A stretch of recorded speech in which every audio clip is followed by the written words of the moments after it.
devastating, depressive, depressive and suicidal episodes, the last of which lasted 5 months.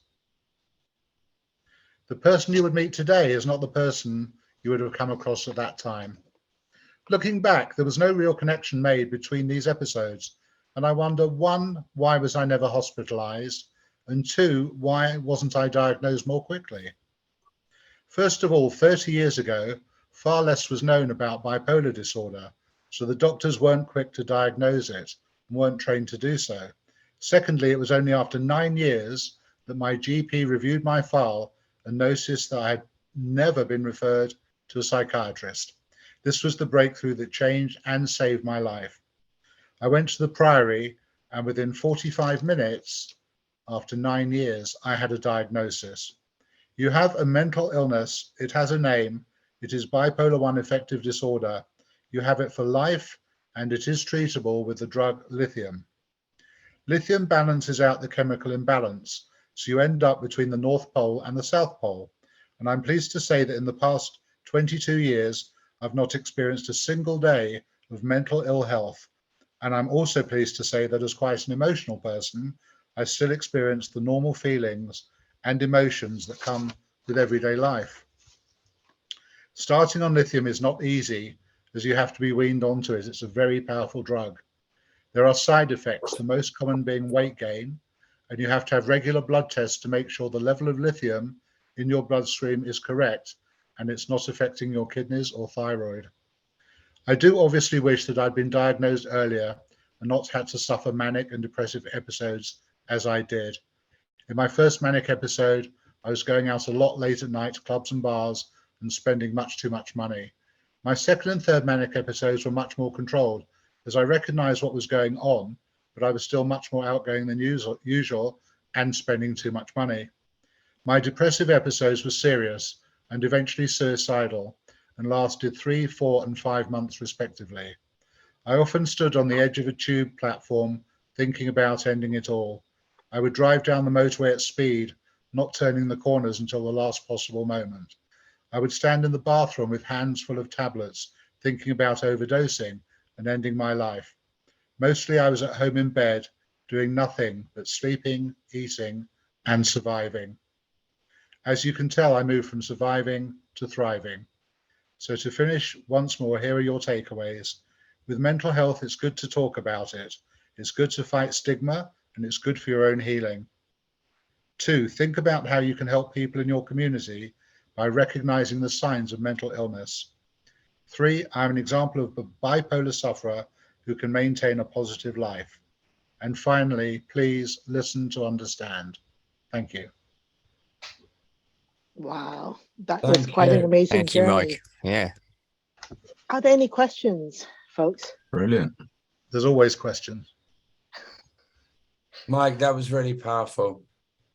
It is indeed. And to have the courage to share that, that's amazing.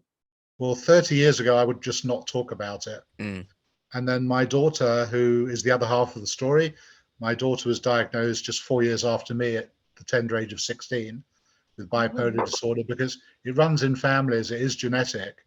And so I've had the experience of dealing with her illness, and she was actually more ill than I. She had psychosis, PTSD, panic attacks, etc., and severe anxiety.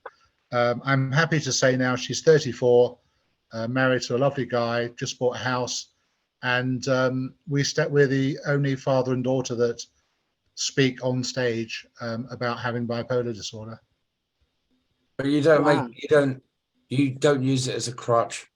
You accept it. That's what's amazing. Yeah. Well, you know what? She's written a best-selling book, which I will plug. It's called Be Your Own Light. It's her life story, but she rang me up one evening 3 years ago, said, "Dad, I have to write about you because my book doesn't make sense otherwise." And I was horrified, as you can imagine. And I thought, what the hell? I'm 62. If there's a single CFO out there who doesn't want to employ my services, it really doesn't matter. It's on them, not me. And at that point, I said, you have my blessing to put my story in the book. So my small bits of my story are in the book too. You only look 40. I'm only 41 now. When we promote the video, if you want, if Lena's okay with that, we'll put a link to the book so that people can go and look at it on Amazon. Yeah, that would be great. Your own life. What's your daughter's name? Her name is Eleanor, and her maiden name is obviously Seagull. She wrote the book with her maiden name. If you want to look her up, her married name is Mandelstam, Mandelestam. She has an award-winning blog. Yeah.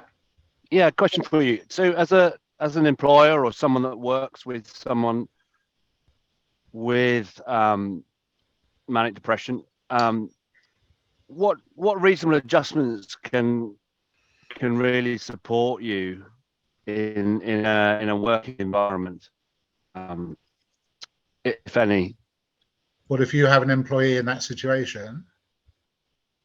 Yeah, so we've got an employee that it becomes made aware that they've got bipolar disorder. Are there any proactive adjustments that an employer can do to support them? Yes, 100%. I think it's important that the signposting. So if any of you have ever done the 2-day mental health course, which teaches you how to recognize mental health, you'll know that what you must do is signpost them towards a GP. So once they've seen a GP and been referred to a psychiatrist and they're on medication, the best thing to do is just sit them down and ask them, what do you find difficult?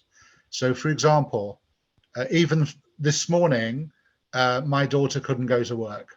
She had a rough weekend emotionally, and she just couldn't cope with getting up, getting dressed, and me taking her to work. So the adjustments are to find out, how flexible can you be? Question number one. Secondly, how can you remove stress? Thirdly, understand what triggers them, because there's always a trigger. There's something that will set them off. And for someone with bipolar, it could quite likely be stressful situations. Does that help at all? No, that's great. I mean, I really like the thought of just sitting them down, understanding what they find difficult, and then working because from there. Yeah. Often in the workplace, people are intimidated, and if you're their boss, they don't want to have that conversation.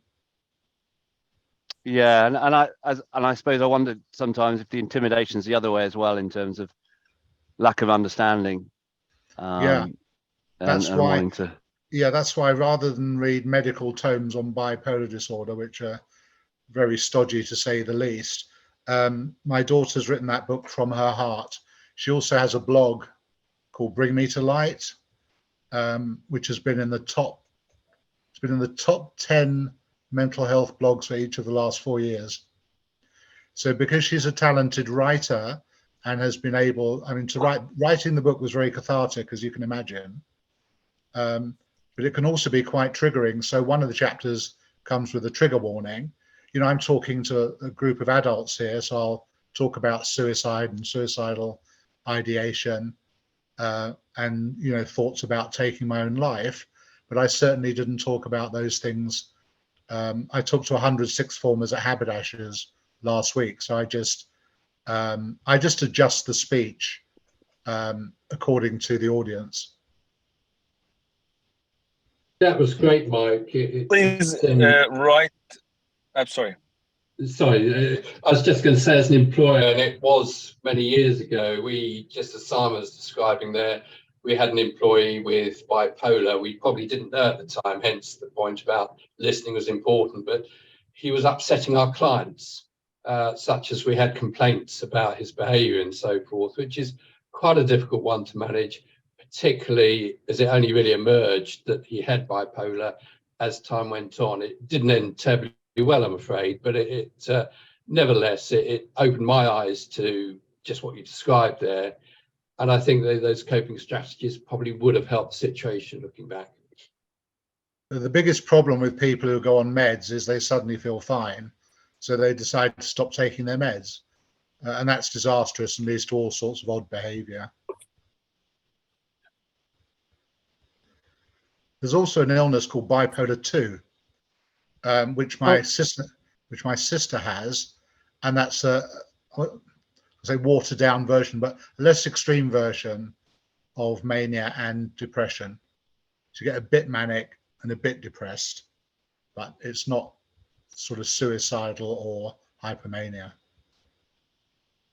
And so, if you don't mind me asking a supplementary, is it defined as a disability under the Discrimination Act as potential discrimination?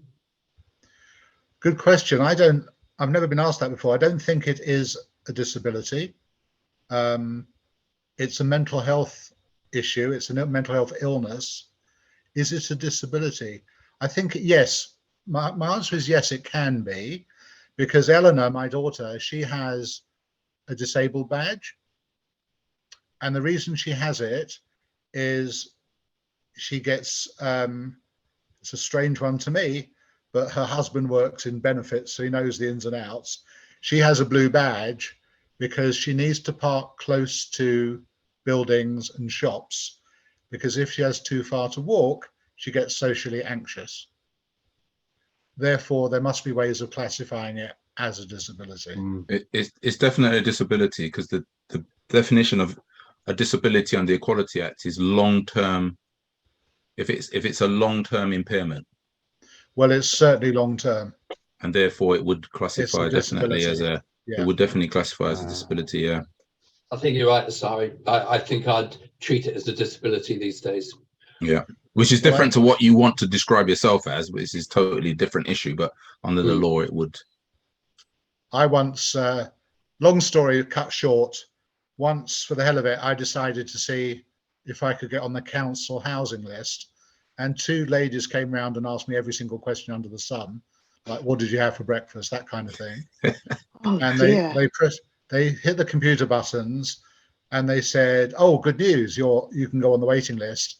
It's a 9-year wait. And I said, well, there's one more thing. You haven't asked me about my mental health issues. And they said, what's that? I said, I have bipolar disorder. So he hit the buttons again and said, congratulations, you're third on the list. So I'm saving it for a rainy day. Just on that point, Mike, so I've got a disabled daughter, and it's quite clear what her needs are. And I'm surprised. I recently spoke to Department of Work and Pensions, and they were pretty ignorant in terms of what was going on for her. I mean, how aware are the authorities you deal with understanding what bipolar disorder is and its impact? I mean, you've been very clear in this talk to really spell out what the impacts are, but how aware are those that are meant to be sort of supporting us with these mental health issues? How aware are they of it? I feel there is, without doubt, a growing awareness of it. I went with my brother and sister to America. We did a family reunion trip. We met 20 of our cousins and discovered that 6 of them have bipolar disorder, which shows you how much it runs in families. They're more advanced than us in America. They have newer drugs. Lithium is a very old drug. It's used primarily because it works, but it has huge side effects. It really does. But it keeps you sane, which is the most important thing. So I think growing awareness, I find, as probably you do with your children or your younger colleagues, they are much more open and talk about everything these days. So I think that's a big plus too.